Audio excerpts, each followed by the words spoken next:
వైపు డిమాండ్ చేస్తూ ఉంది. హైదరాబాద్ నగరంలో ఇవాళ గత 5 రోజులుగా బాధితులు డీజీపీకి ప్రభుత్వానికి విన్నవించినా కూడా ఈ ప్రభుత్వం స్పందించకపోవడం, మంత్రులు కానీ మరి రాష్ట్ర ప్రభుత్వం కానీ స్పందించకపోవడం దురదృష్టకరం. ఈ తెలంగాణ నేల మీద జరిగినటువంటి ఇటువంటి బాధితులని మరి ముఖ్యంగా మరి అరెస్ట్ చేయాల్సిన బాధ్యత, నేరస్తులను అరెస్ట్ చేయాల్సిన బాధ్యత ఈ ప్రభుత్వం మీద ఉంది. ఈ రకంగా నేరస్తులను ఎన్నికేసుకొస్తే ఈ ప్రభుత్వం, గత ప్రభుత్వాలు మరి అనేక సందర్భాల్లో బీసీల మీద, ఎస్సీల మీద దాడులు, న్యాయ విచారణ జరపాలి. ఎందుకంటే ఇదేదో ఎక్కడో జరగలేదు. గుడిలో వేలాది మంది, చాలా మంది ముందర జరిగినటువంటి ఘటన. ఈ ఘటనని మసిపూసి మాడికాయ చేసే విధంగా కాకుండా మరి తప్పకుండా నిందితులను అరెస్ట్ చేయాలి. దీన్ని ప్రభుత్వం బాధ్యత వహించాలని ఈ సందర్భంగా డిమాండ్ చేస్తూ బాధితులకు న్యాయం చేయాలని సిపిఐ పార్టీ పక్షంగా డిమాండ్ చేస్తా ఉన్నాం. కొట్లాడితే అయ్యేది కాదు, ఎందుకంటే అది రాజ్యంతో పని. ఇంటి పక్కల పాలనతో పంచాయి కాదు, లేకపోతే ఇంటి పక్కల కులంతో పంచాయి కాదు, ఇది రాజ్యంతో పంచాయి. కాబట్టి రాజ్యంలో ఉన్నటువంటి అన్ని వర్గాల ప్రజలు ఏకమై వేదిక మీదకి వచ్చినప్పుడే న్యాయం జరిగేటువంటి అవకాశం దొరుకుతుంది. అంటే అన్న ఇప్పటికీ కుల దురహంకారం ఉందని అసలు నడుస్తున్నారు. కులం లేకుండా భారతదేశం ఎప్పుడు లేదు భయ్యా. లేదనేది చాలా పెద్ద బూటకం. నేనేమంటున్నానంటే, నేను చాలా సార్లు అన్నా, ఇది భారతదేశంలో పుట్టుడునే చేసిన తప్ప, మనిషిని మనిషిగా చూడని మతాలదేమున్నది గొప్ప. ఒక జంతువు కాళ్ళు మొక్తారు, గోవుని రక్షించమంటారు, స్త్రీని శిక్షించమంటారు. అసలు రాజ్యంలో బతున్నాం మనం. ఇక్కడ విషయం ఏంది? నేను జంతువయ్యి జన్మించిన ఈ జగమే నా కాళ్ళు మొక్కును, నేను బండరాయినై పుట్టిన భగవంతుడా అని పూజిద్దురు. భారతదేశంలో మనువాదం అంతులేని కులగజ్జిమయం. సగటు తల్లి జీవిస్తున్నటువంటి సందర్భాన్ని, శరీరాన్ని అమ్ముకునేటువంటి భారతదేశంలో మనం పుట్టినాం. సిగ్గుతో తలదించుకోవాలి మనం ప్రజాస్వామ్యవాదులుగా.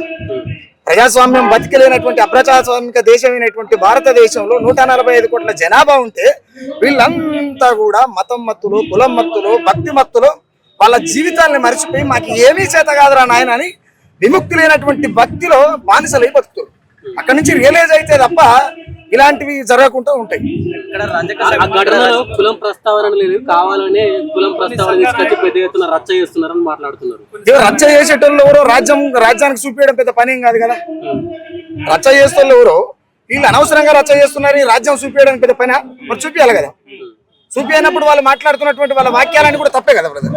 వాళ్ళే ఒప్పుకుంటారు కదా. చూపిస్తలేవు అంటేనే రాజ్యమే నీ చేతులు ఉన్నది. ఆ రాజ్యం నీ చేతులు ఉన్నప్పుడు వాస్తవం నీ దగ్గర ఎందుకు లేదు? మీ చేతిలో ఉన్నప్పుడు మీరు బయట పెట్టొచ్చు కదా.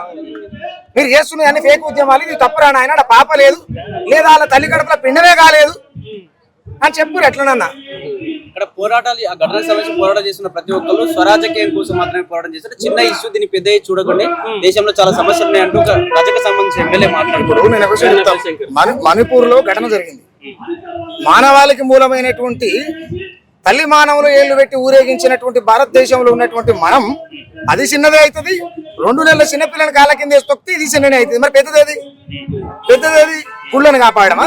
పెద్దదేది మతాన్ని పోషించడమా? పెద్దదేది కులాన్ని బలం చేయడమా? అనేటోళ్ళకి సిగ్గు ఉండాలి కదా. అనేటోళ్ళకి సిగ్గు ఉండదా కన్నా? కయ్యమోడు చేస్తాడు. వాడు గొల్లెం పెట్టి గొల్లెం కాడ దొరసాన్ని బయటకు వెళ్ళేదాకా కావాలనేటోడు ఆడవుంటే మరి ఇక్కడ కయ్యమోడు చేయాలి, రాజ్యం ఓటు తేవాలి. తేరు కదా. వాళ్ళ స్వలాభాల కోసం చేస్తున్నటువంటి పని. నిజంగా విశారదన అడిగిపోకపోతే ఇష్యూ బయటకు వచ్చేదా? రాకపోయేది.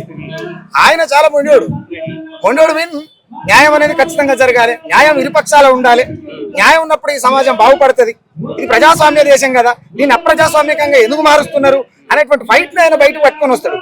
ఆయన బయటకు పట్టుకొని వస్తే ఏమవుతాడు? మదకృష్ణ లాంటి వేదిక మీదకి వస్తారంటే ఈయన వస్తే ఆయన రాడు, ఆయన వస్తే ఈయన రాడు. ఆర్ కృష్ణ వచ్చినట్టే జాదలసీన్ రాడు, జాదలసీన్ వచ్చినట్టే ఆర్ కృష్ణ రాడు. వీళ్ళందరూ వచ్చినట్టే మల్లన్న రాడు. ఎవరి కయ్యాలు అలాగే ఉన్నాయి, ఎవరి కయ్యాలు అలాగే ఉన్నాయి కదా.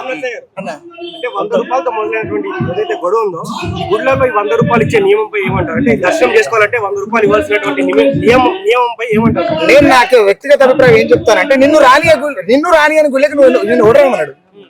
నిన్ను రాని అని గుళ్ళకు ఈ రోజు కాదుగా కొట్టి చంపింది. అనేకంగా జరుగుతూనే ఉండదు కదా. మొన్న రీసెంట్ గా ఇబ్రహీం పట్టణం దగ్గర అయ్యప్ప మాల వేసుకున్న పౌరాన్ని గర్భగుళ్ళకి రాలేదని చెప్పి తెల్లని దాకా చలికి ఆన్ని నిలబడి చచ్చిపోయారు. వాళ్ళకి తెలివి ఉన్నట్టేనా? తెలివి ఉన్నట్టే వాళ్ళకు భక్తి ఉంటే సరిపోదు, శక్తి కూడా కావాలి కదా. శక్తి ఎక్కడి నుంచో రాదు, నీలో నిర్మాణం అయి ఉండాలి. అది నిజంగా ఇష్యూకి సంబంధించిన నిధులు నిజంగా దొరకట్లేదా, లేకపోతే పోలీస్ వ్యవస్థ సపోర్ట్ చేస్తుందా వాళ్ళకి? వ్యవస్థకు ఖచ్చితంగా సపోర్ట్ చేసేది. గాలి దొరకపోవడం భయ్యా, ఎన్నో ఉన్న వీరప్పని దొరుకుతాడు కానీ గీడ ఉన్నాడు దొరకడానే. ఎన్నో ఉన్న ఈరప్పని దొరుకుతాడు, ఎన్నో ఉన్న ఇడ్మ దొరుకుతాడు, ఎన్నో ఉన్న మల్లాదిరెడ్డి దొరుకుతాడు, అందరు దొరుకుతాడు, గీడ దొరకడా? అవునా కదా? అలాంటప్పుడు రాజ్యం వాళ్ళకి నీడగా గొడుగు పట్టింది అనేటువంటి అంశం నాకంటే ఎక్కువ మీకే క్లియర్ గా తెలుసు. అంటే స్వాతంత్రం వచ్చి ఇన్నేళ్ళు అవుతా ఉన్నా కూడా ఇప్పటికీ కులం పేరిట కావచ్చు, కుల వివక్ష కావచ్చు, గుళ్ళకు పోనీయడం రానిప్పుడు ఇట్లాంటి సిచ్యువేషన్ చూస్తా ఉంటే ఏమనిపిస్తుంది అన్న ఇప్పటికీ? నేనేమంటే తిరుగుబాటు చేయలేనుడికి తిండే శత్రువు కదా. తిరుగుబాటు చేయలేనుడికి తిండే శత్రువు. అందరిలాగానే విశారాధన కూడా నోరు మూసుకొని ఉంటే ఇక్కడ పంచాయతీ లేదు, మీరు నాకు మాకి పెడతారు కాదు. నీకు కూడా ఎంతో కొంత తలుపాలు తాగిన కొడుకు ఎవరికైనా ఎంతో కొంత చలనం ఉంటదిగా. ఆ చలనం మీలో ప్రవహిస్తున్నది కాబట్టి నీడి దాకా వచ్చి మాట్లాడగలుగుతారు, నీడి దాకా వచ్చి మైకులు పెట్టగలుగుతారు. నేనైనా, నువ్వైనా, విశారాధన అయినా, ఇంకెవరైనా. కాబట్టి నేను ఏమంటున్నా, మనం తిరగబడనంత కాలం, తిరగబడడం అంటే తుపాకులు పట్టుకోవడమా, పంచాలు చేయడమా? ఏ లా అయితే ఉన్నదో, ఏ చట్టం అవుతుందో, ఏ రాజ్యాంగం అవుతుందో అల్లా ఉన్నటువంటి ఆర్టికల్స్ ప్రకారం మనం పనిచేయాల్సి ఉంటుంది. కాబట్టి రాజ్యాంగాన్ని బేస్ చేసుకోవాల్సినటువంటి ఉద్యమాలు ఖచ్చితంగా చేయాలి. మనం రాజ్యాంగంలో హక్కులు కల్పించినప్పటికీ కూడా మనం అక్కర లేదన్నట్టు కూర్చుంటే ఇదే జరుగుతుంది.